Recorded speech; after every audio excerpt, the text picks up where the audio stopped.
Hi, Dad. It's just past 8:30 in the morning on Saturday, December 27th, 2025. I'm here outside of St. Leo Abbey, half a mile away from where I just went to the 8 o'clock Mass at St. Anthony of Padua. And the reason I'm here is to tell you a story that you've already heard before. Seeing it right now, you can see how beautiful of a day it is. A little bit cool. There are the fountains there that you can hear in the background. But it was December 27th of 1996, a Friday night. I'm driving a Ford Thunderbird, that black Thunderbird, towards Eunice, Louisiana. And all of a sudden, as I'm getting closer and closer, figuring that these are going to be some of the greatest days of my life because I'm getting into a career that I want to get into. I've left insurance after 10 years, and I felt at that point I had nothing. All the anxiety was starting to override me. I didn't want to leave Miami at that point, even though I kind of did. It was going back and forth in my mind because all I had really known, besides a few years in Atlanta and, of course, college in New Orleans, was Miami.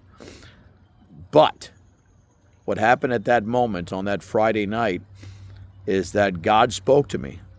God spoke to me and says, hey, I've got this. You don't have to do this all by yourself. And I also knew at that moment that God was working through you because obviously not only as my father, but financially, you certainly helped me to establish that second career.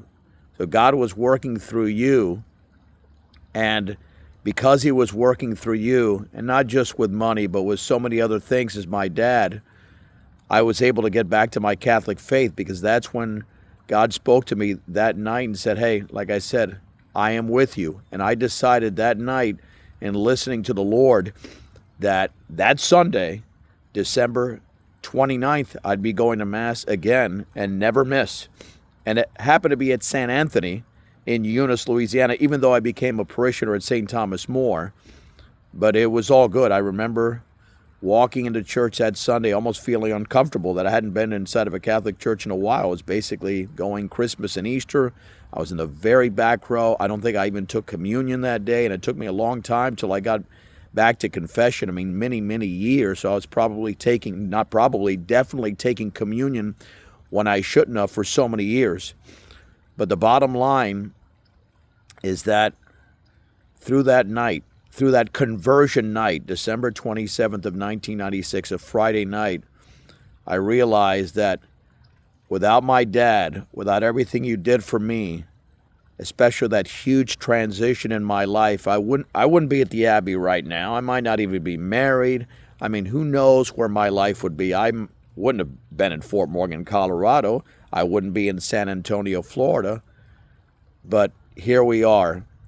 So, Dad, all I can tell you is that this is now, looking back at it, the 1996 Christmas season, that Advent season, that happened to be the greatest Christmas present you ever gave me without you even knowing it.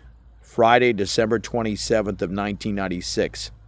And again, even though you've known part of this story before this video, I wanted to document it because it's worth documenting. So, maybe somebody else in the family will see it at some point as well. But I believe all of us have a day or days that we have a sense of conversion in our lives where we graduate to the next level. And I think that's certainly one of the days, which is why I'm here 29 years to the day after it happened. So, Dad, thank you for that Christmas present. And I love you, and God bless, and all the best to all of us in 2026.